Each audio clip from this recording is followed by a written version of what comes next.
여보, 이제 내 인생은 내가 설계할 거야. 김동철은 퇴직금이 입금된 통장을 손에 쥔 채 말했다. 오랜 세월 공무원으로 살아온 그에게 정년퇴직은 끝이 아니라 시작이었다. 그러나 그 말 속에는 알 수 없는 불안과 고집이 함께 섞여 있었다. 아내 박순자는 그런 남편을 바라보며 조용히 웃었다. 당신 하고 싶은 거 하세요. 대신 이번엔 책임도 같이 져요. 그녀는 알고 있었다. 이 남자가 한번 마음을 정하면 절대 물러서지 않는다는 걸. 며칠 뒤 수원 외곽의 한 상가에 커피 향기 카페 간판이 걸렸다. 새로 칠한 아이보리색 벽, 직접 고른 원목 테이블, 그리고 딸 민정이 디자인한 메뉴판. 처음 며칠 동안은 손님이 끊이지 않았다. 근처 직장인들이 은퇴하고 이런 카페 열다니 멋지다며 응원했고 이웃들도 일부러 찾아와 축하했다. 그는 하루 종일 손님 맞이에 정신이 없었지만 얼굴에는 미소가 가득했다. 퇴직 후의 허전함 대신 새롭게 피어나는 자부심이 있었다. 이제야 진짜 주인으로 사는 기분이야. 그의 말에 아내는 미소로 답했지만 그 눈빛 어딘가엔 불안이 스쳐갔다. 하지만 달콤한 시간은 오래가지 않았다. 개업 3주째 손님 수는 절반으로 줄었다. 날씨가 추워지고 근처 대형 프랜차이즈가 새로 문을 열었다. 민정이 열심히 SNS 홍보를 해도 효과는 미미했다. 카페 운영비와 임대료, 원두 비용이 퇴직금의 절반을 집어삼켰다. 동철은 대출을 받아 버텼다. 지금이 고비야. 조금만 더 가면 손님이 늘 거야. 그는 새벽마다 메뉴를 바꾸고 직접 디저트를 구웠다. 그러나 현실은 냉정했다. 손님 없는 오후 유리창 너머로 그는 매번 같은 거리를 바라봤다. 카페 앞을 스쳐 지나가는 사람들, 그 누구도 들어오지 않았다. 어느 날 박순자가 계산서를 들고 조용히 말했다. 당신 이번 달엔 적자예요. 대출 이자까지 감당 못해요. 그는 말없이 커피잔을 닦았다. 손에 남은 따뜻한 물기만이 현실을 잊게 했다. 밤이 되면 손님이 한 명도 없는 카페 안에 혼자 앉아 있었다. 불빛이 반쯤 꺼진 매장에서 그가 듣는 소리는 냉장고의 진동음뿐이었다.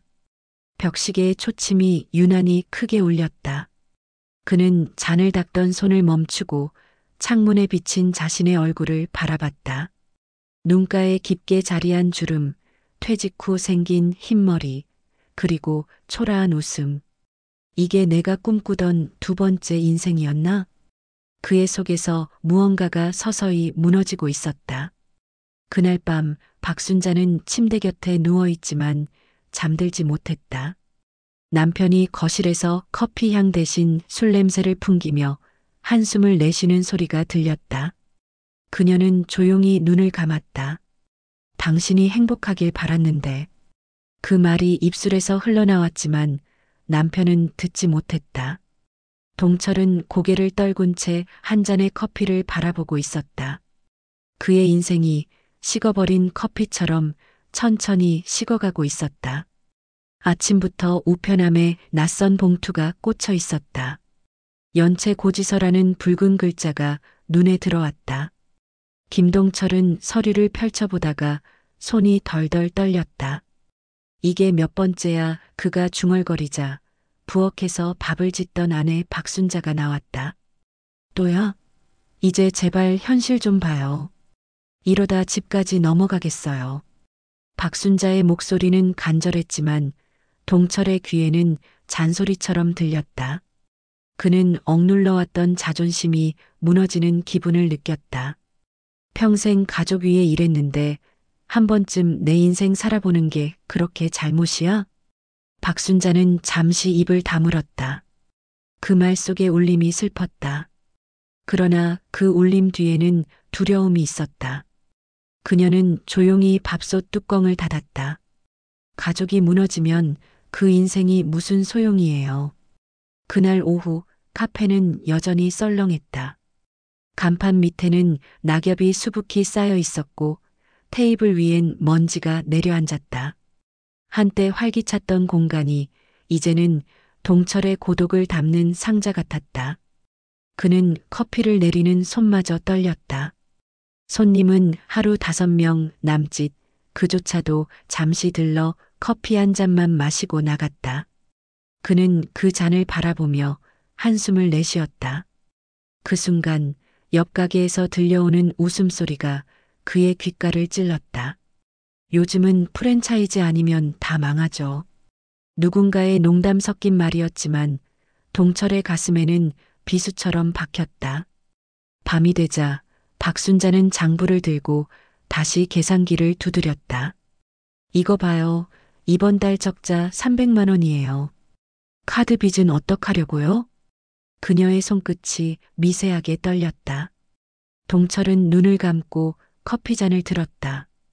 그 안엔 미묘한 쓴맛이 가득했다. 이건 고비야. 조금만 버티면 돼.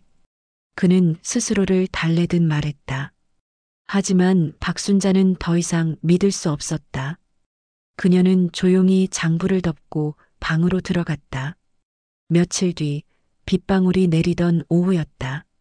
비에 젖은 손님 한 명이 카페 문을 열고 들어왔다. 동철은 반가운 마음에 어서 오세요. 라며 커피를 내렸다. 하지만 손님은 아무 말 없이 컵을 내려놓고 계산서를 내밀었다. 그 종이에는 폐업 안내문을 위한 인쇄 주문 내용이 적혀 있었다. 순간 동철의 손끝이 얼어붙었다. 아, 잘못 오셨네요. 그가 서류를 돌려주며 웃으려 했지만 입술이 떨렸다. 문이 닫히고 나서야 그의 눈빛이 허공에 멈췄다. 그날 밤 그는 카페 문을 닫지 못했다. 비는 그치지 않았고 물방울은 천천히 유리창을 타고 흘렀다. 그는 의자에 앉아 손끝으로 카페 간판의 그림자를 더듬었다. 커피 향기 카페, 그가 만든 꿈의 이름이 흐릿하게 흔들렸다. 그는 손에 있던 키를 내려놓고 조용히 눈을 감았다. 어느새 새벽이 다가왔다. 차가운 공기 속에서 동철은 문 앞에 서서 간판을 바라봤다. 잠시 후 그는 망치와 드라이버를 들었다. 커피 향기라는 글자를 하나씩 떼어내며 묘한 허무함이 그를 감쌌다. 그래, 그만해야지. 마지막 글자를 떼어내자 간판 밑으로 낙엽이 떨어졌다. 비로소 그의 인생의 한 장이 완전히 닫히는 소리가 들렸다. 폐업 후의 일상은 공허했다. 김동철은 매일 아침 늦게 일어나 커피포트를 켜고 혼자 앉아 있었다.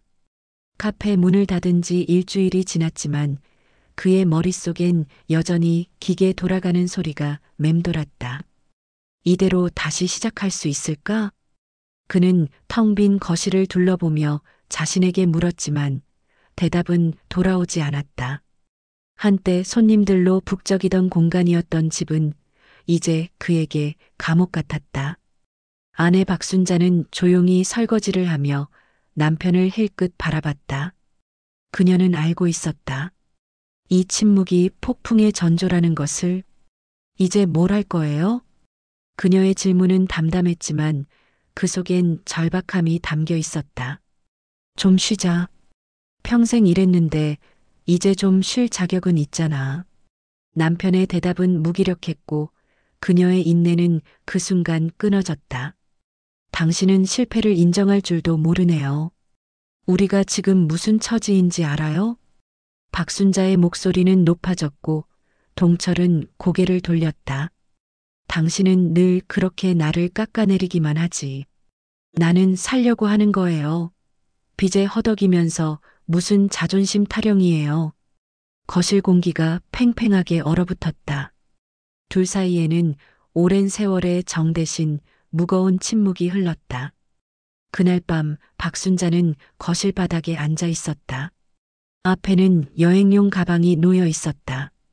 속옷 몇 벌, 옷가지 몇 개, 그리고 결혼사진 한 장. 그녀는 사진 속의 젊은 두 사람을 바라보다가 고개를 숙였다. 이제 좀 벗어나고 싶어요. 그녀는 속삭이듯 말하며 가방을 닫았다. 현관문을 여는 순간 동철이 나타났다. 어디가? 당신 없는 대로요. 짧은 대답 뒤로 문이 닫히는 소리가 집안을 울렸다. 박순자가 떠난 뒤 집은 더욱 적막해졌다. 냉장고에는 식은 밥 한 공기와 반찬 두어 가지가 남아 있었다. 그는 그 밥을 전자레인지에 데워 먹으며 무표정하게 TV를 바라봤다. 리모컨을 눌러도 아무 채널도 눈에 들어오지 않았다. 식탁 위의 컵에는 미처 닦지 못한 커피 자국이 남아 있었다. 이제 진짜 혼자구나. 그는 조용히 중얼거렸다. 며칠 후 그는 동네를 배회하다 허름한 골목 끝의 식당 앞에서 발을 멈췄다. 문 옆에는 손으로 쓴 작은 종이가 붙어 있었다. 주방 보조구함 성실한 분 환영. 글씨는 삐뚤빼뚤했지만 그의 시선을 붙잡았다. 한참을 바라보다 그는 종이를 떼어들었다. 설거지라도 해야겠다. 그는 스스로에게 말하듯 중얼거렸다. 다음 날 아침 그는 허름한 재킷을 걸치고 식당을 찾아갔다. 식당 안에서는 김이 자욱했고 주방 한가운데엔 50대 후반의 남자가 서 있었다.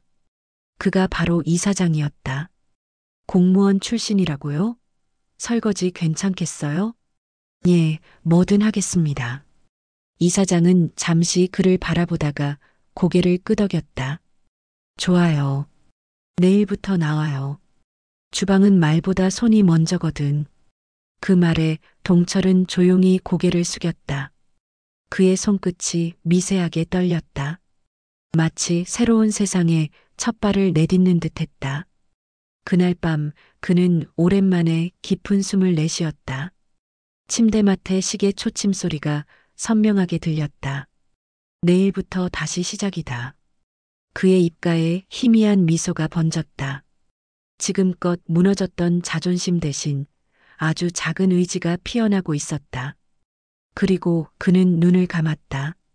그의 두 손은 여전히 거칠었지만 그 속엔 다시 살아보겠다는 온기가 남아 있었다. 첫 출근날 새벽 김동철은 아직 해도 뜨지 않은 거리를 걸었다. 겨울 공기가 매섭게 불어왔고 그의 숨결은 흰 김으로 흩어졌다. 작은 골목길 끝에 위치한 식당 간판에는 한결분식이라는 글씨가 희미하게 깜빡였다. 문을 열자마자 기름 냄새와 국물 냄새가 뒤섞인 따뜻한 공기가 그를 맞이했다. 주방 안쪽에서는 이사장이 이미 칼질을 하고 있었고 몇몇 직원들이 분주하게 준비 중이었다. 왔어요? 저쪽 싱크대부터 정리해요. 이사장의 짧은 말이 그의 첫 인사를 대신했다. 그는 고개를 숙이고 싱크대로 향했다. 싱크대에는 그릇이 산처럼 쌓여 있었다. 밥그릇, 냄비, 국자, 기름 묻은 접시들. 김동철은 고무장갑을 끼고 찬물에 손을 담갔다. 순간 손끝이 얼어붙는 듯한 통증이 전해졌다. 공무원 때는 이런 물 한 번 안 만졌지. 그의 속에서 낯선 자조가 피어올랐다. 하지만 그는 묵묵히 그릇을 닦기 시작했다. 물은 점점 미지근해지다가 금세 식었고 거품은 회색빛으로 변했다. 한 그릇, 또 한 그릇. 시간이 갈수록 손끝은 부르트고 허리는 점점 굽어갔다. 점심시간이 되어도 그는 자리를 뜨지 않았다. 다른 직원들이 밥을 먹는 동안에도 설거지통에는 끊임없이 그릇이 쌓였다. 한 손으로 그릇을 헹구고 다른 손으로 물을 내리며 그는 생각했다. 내가 왜 여기까지 오게 된 걸까? 그러나 이사장의 목소리가 그의 생각을 끊었다. 김씨, 속도는 느리지만 꼼꼼하네. 그렇게 해요. 짧은 칭찬 한마디가 이상하게 따뜻하게 들렸다. 동철은 그 말을 듣고 다시 고개를 숙였다. 손에 물집이 잡혀 있었지만 얼굴에는 미묘한 미소가 떠올랐다. 저녁 무렵 손님들이 몰려들며 주방은 전쟁터가 되었다. 튀김이 지글지글 튀겨지고 그릇이 쾅쾅 부딪혔다.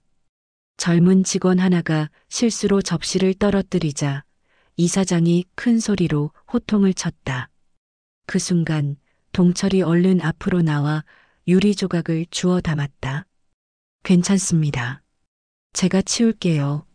손끝이 베었지만 그는 아무렇지 않다는 듯 물을 틀었다. 핏방울이 물속에 섞여 사라졌다.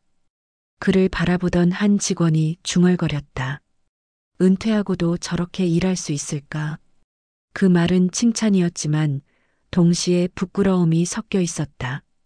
밤이 되어 식당 문이 닫히자 그는 마지막으로 싱크대를 정리했다.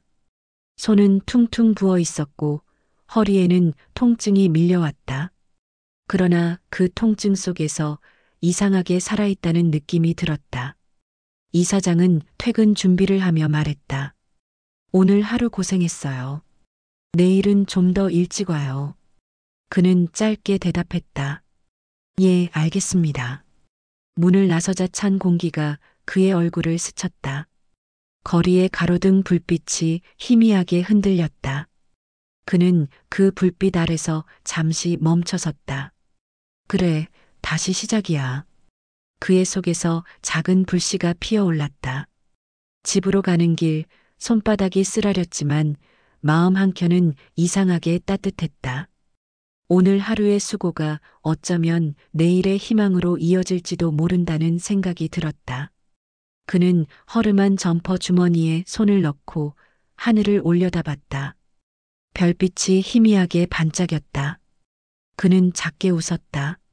내일은 조금 더 잘할 수 있겠지.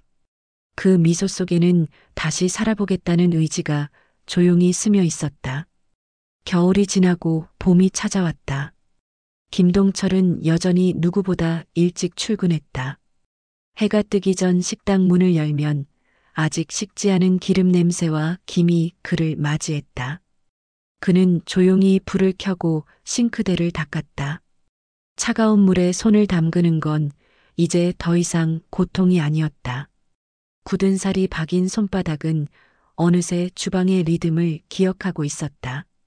그가 출근할 즈음 다른 직원들은 아직 도착하지 않았다. 그는 냉장고 문을 열어 재료를 꺼내고 무게를 재며 손끝으로 신선도를 확인했다. 오늘 무 좀 시네. 이건 김치 대신 나박김치로 써야겠군. 그의 혼잣말이 이젠 자연스러웠다. 이사장은 문을 열고 들어오며 미소를 지었다. 김 씨, 이제 주방이 익숙하죠? 그는 고개를 숙이며 웃었다. 네, 이제 손이 먼저 움직입니다. 시간이 흐르면서 그는 설거지통이 아닌 조리대 앞에서도 일을 배우기 시작했다.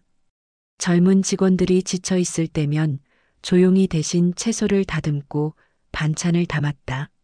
손님이 몰릴 때는 앞치마를 두르고 배식까지 도왔다. 누구에게 지시받지 않아도 주방이 어지러워질 틈이 없었다. 그의 손끝에서 만들어진 반찬은 깔끔했고 맛이 안정적이었다. 어느 날 손님 한 명이 주방을 향해 소리쳤다. 오늘 반찬 참 맛있네. 이 집 밥은 정이 느껴져요. 그 말이 주방 안을 가득 채웠다. 이사장은 고개를 끄덕이며 말했다. 김 씨, 그 나박김치 당신이 한 거지? 그는 쑥스럽게 웃으며 고개를 끄덕였다.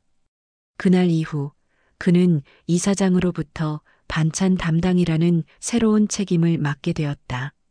그는 매일 새벽마다 장을 보며 재료를 고르고 전날 남은 식자재를 체크했다. 식당의 맛은 점점 안정되었고 단골 손님들이 생겼다. 그의 이름을 기억하는 손님도 늘어났다. 김 아저씨 오늘도 계시죠? 그 나박김치 좀 더 주세요. 그날 오후 방송국에서 연락이 왔다. 지역의 숨은 맛집을 소개하는 코너였다.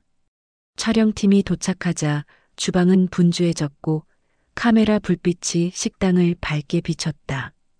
김동철은 평소처럼 묵묵히 채소를 썰었다. 카메라맨이 그의 손을 비추자 그 움직임은 놀랄 만큼 섬세했다. 이사장은 인터뷰에서 말했다. 이 집 맛의 비결은 바로 이분이에요.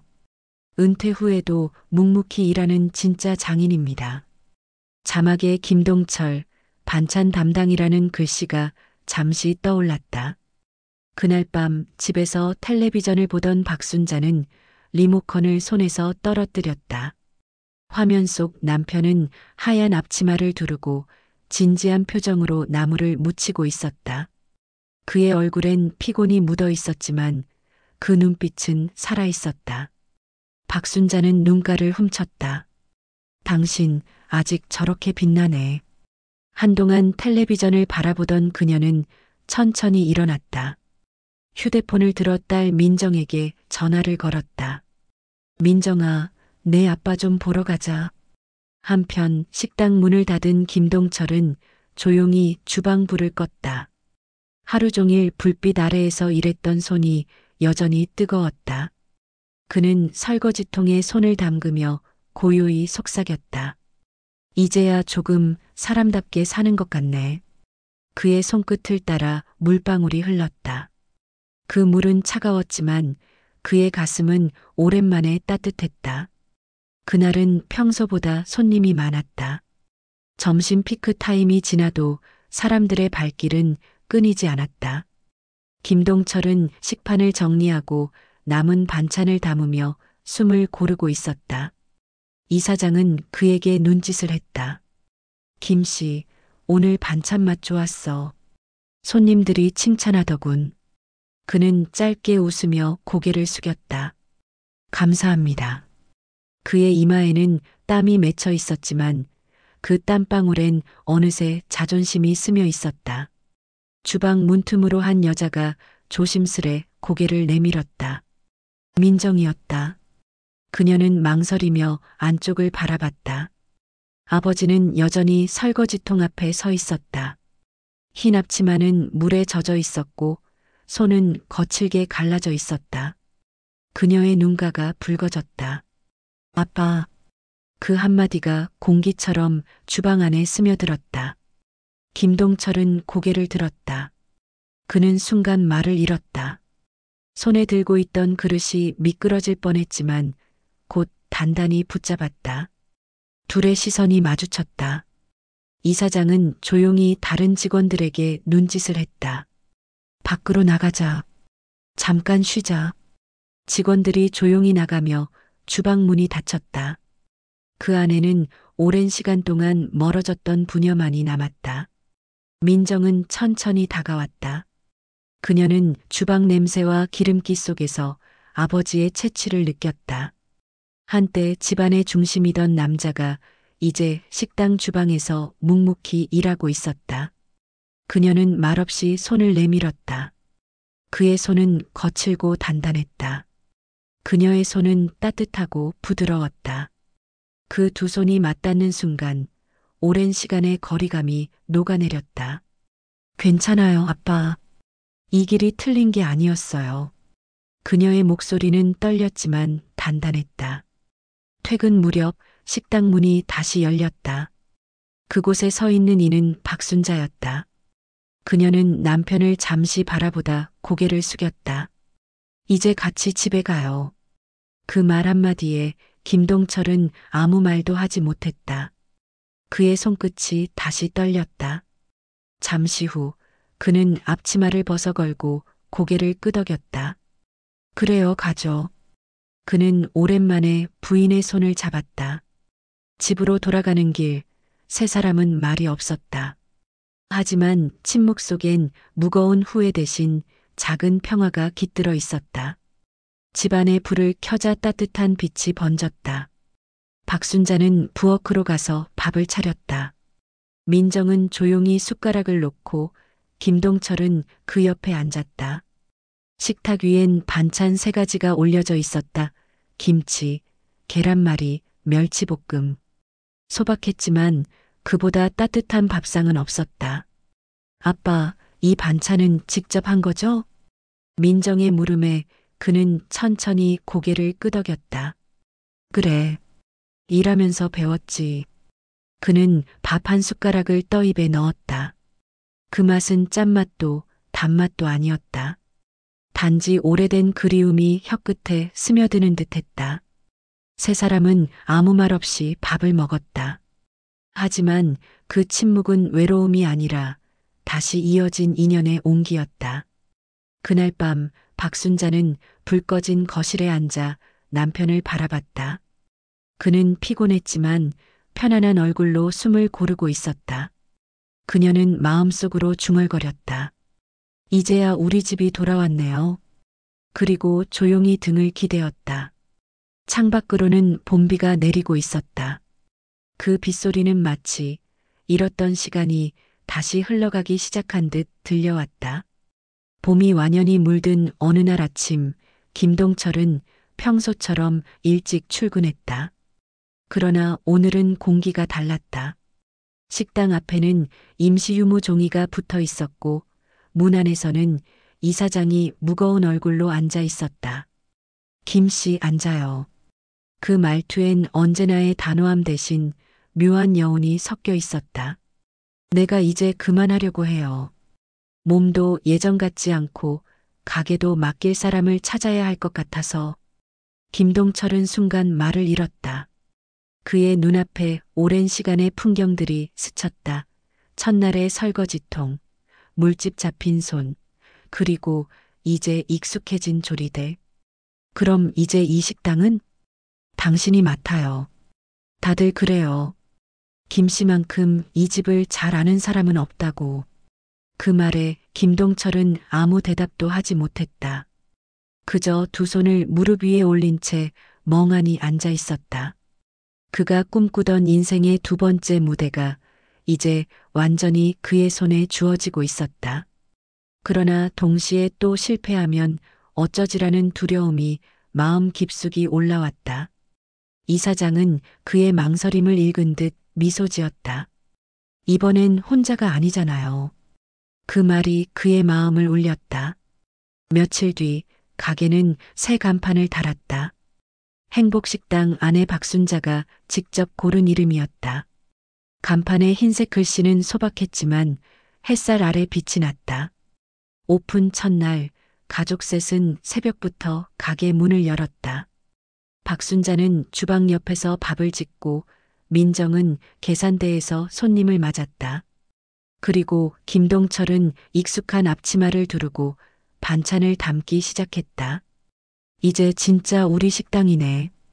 아내의 말에 그는 잠시 웃었다.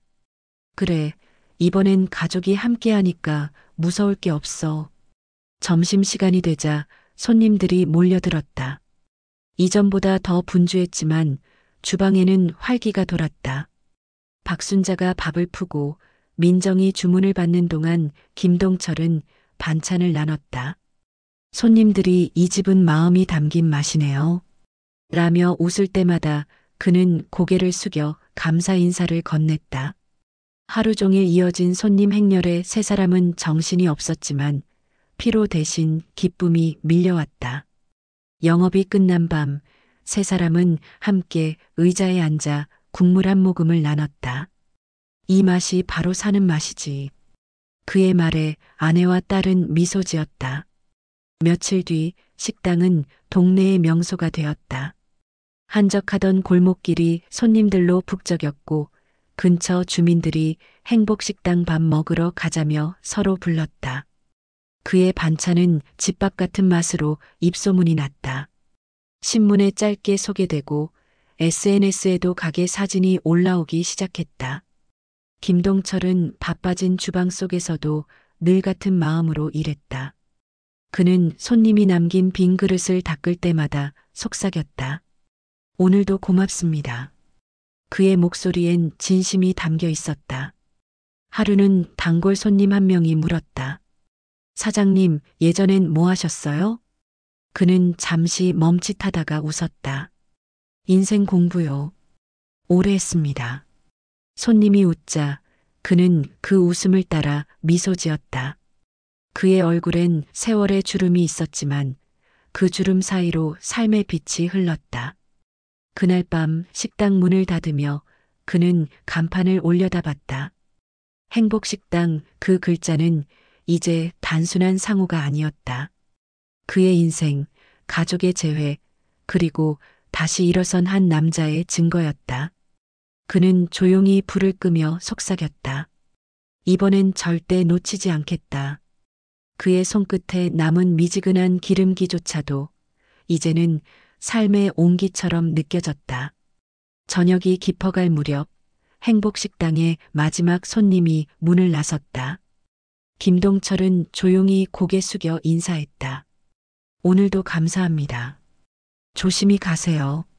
문이 닫히자 식당 안에는 하루 종일 쌓인 따뜻한 온기가 남아 있었다.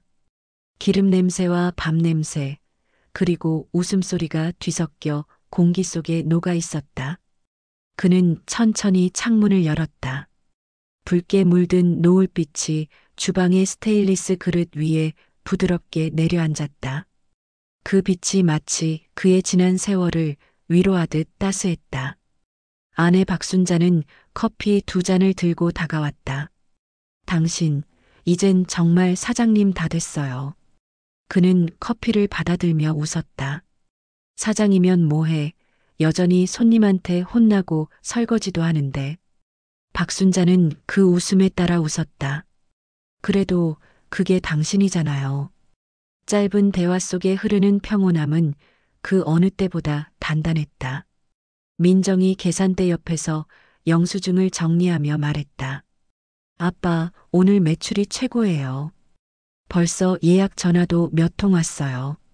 그는 놀란 듯 고개를 들었다. 그랬어? 그럼 내일 반찬 더 준비해야겠네. 그의 목소리에는 피로 대신 활력이 묻어났다.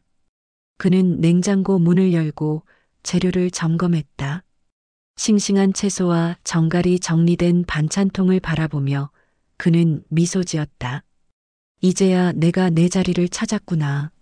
잠시 후 가족 셋은 식당 문을 잠그고 밖으로 나왔다. 노을빛이 골목길을 물들이고 있었다. 붉은 하늘 아래 행복식당 간판의 흰 글씨가 금빛으로 빛났다. 그는 간판을 올려다보며 잠시 멈췄다. 이제는 그 어떤 화려한 간판보다 이 소박한 글자가 자랑스러웠다. 박순자가 그의 옆으로 다가와 말했다. 당신, 그때 포기 안 해서 다행이에요. 그는 고개를 끄덕였다. 그땐 아무것도 남지 않은 줄 알았는데 지금 보니 제일 중요한 게 남았더라고요. 그는 아내의 손을 살짝 잡았다. 골목 끝에서 동네 아이 하나가 뛰어오며 외쳤다. 사장님, 내일도 김치전 팔아요? 김동철은 웃으며 대답했다. 그럼 널 위해서라도 꼭 만들지. 아이의 웃음소리가 노을 사이로 퍼져나갔다. 그 순간 그는 자신이 다시 세상 속에 서 있음을 느꼈다. 누군가에게 필요한 사람이 되었다는 사실이 가슴 깊이 벅차올랐다. 식당 뒤편에 앉은 그는 노을을 바라보며 조용히 커피를 한 모금 마셨다. 하루의 피로가 몰려왔지만 그 피로는 더 이상 괴로움이 아니었다. 그의 손바닥에는 여전히 굳은 살이 남아 있었고 손톱 밑엔 주방의 흔적이 묻어 있었다. 하지만 그 흔적은 실패의 상처가 아니라 인생이 새겨준 훈장이었다. 그는 창문에 비친 자신의 얼굴을 바라보며 중얼거렸다. 내 인생의 진짜 시작은 설거지통 앞에서였어. 그 말에 박순자가 미소 지었다. 그 말 참 좋다. 당신답네. 하늘은 천천히 어둠으로 물들었고 식당 안불빛이 따스하게 번졌다. 간판의 흰 글씨가 밤 공기 속에서도 은은히 빛났다. 바람이 스쳐가며 간판을 살짝 흔들었다. 행복식당. 그는 하늘을 바라보다 눈을 감았다. 붉은 노을이 마음속으로 스며들었다. 그리고 조용히 속삭였다. 이제 정말 행복하다. 그의 미소는 노을처럼 부드럽게 번지며 화면은 천천히 어둠 속으로 사라졌다.